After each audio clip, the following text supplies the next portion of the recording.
Satyabama Institute of Science and Technology, Chennai and Sriperumbudur.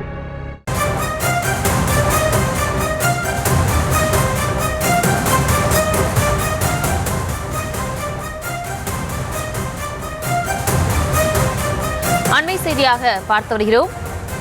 தமிழகத்தில் ஓட்டுக்காக மொழியை வைத்து அரசியல் செய்து வருகிறார்கள் என்று உத்தரப்பிரதேச முதலமைச்சர் யோகி ஆதித்யநாத் தெரிவித்திருக்கிறார். இது தொடர்பான மேல் விவரங்களோடு இணைகிறார் செய்தியாளர் மதியழகன். மதியழகன், வணக்கம்.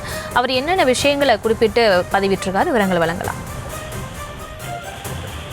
செய்தி நிறுவனம் ஒன்றிற்கு போட்காஸ்ட் மூலமாக பேட்டியளித்த உத்தரப்பிரதேச முதலமைச்சர் யோகி ஆதித்யநாத் பல்வேறு விவகாரங்கள் தொடர்பாக தனது கருத்தினை தெரிவித்திருக்கிறார். அவரிடம் தமிழகத்தில் இருக்கக்கூடிய அந்த இருமொழி கொள்கை விவகாரம் தொடர்பான ஒரு கேள்வி எழுப்பப்பட்டது.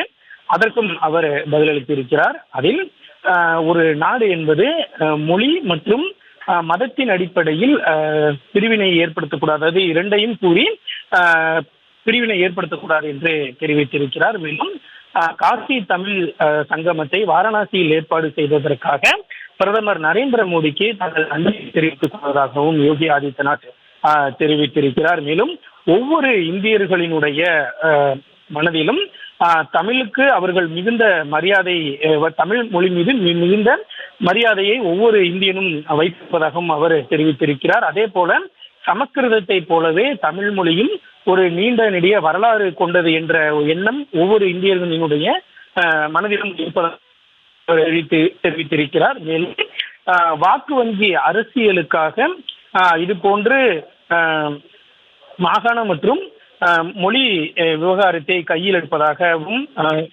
உத்தரப்பிரதேச முதலமைச்சர் யோகி ஆதித்யநாத் குற்றம் சாட்டி இருக்கிறார். எனவே இவர்களை போன்ற நபர்களிடம் மக்கள் மிகவும் எச்சரிக்கையுடன் இருக்க வேண்டும் என்ற ஒரு கருத்தையும் யோகி ஆதித்யநாத் தெரிவித்திருக்கிறார்.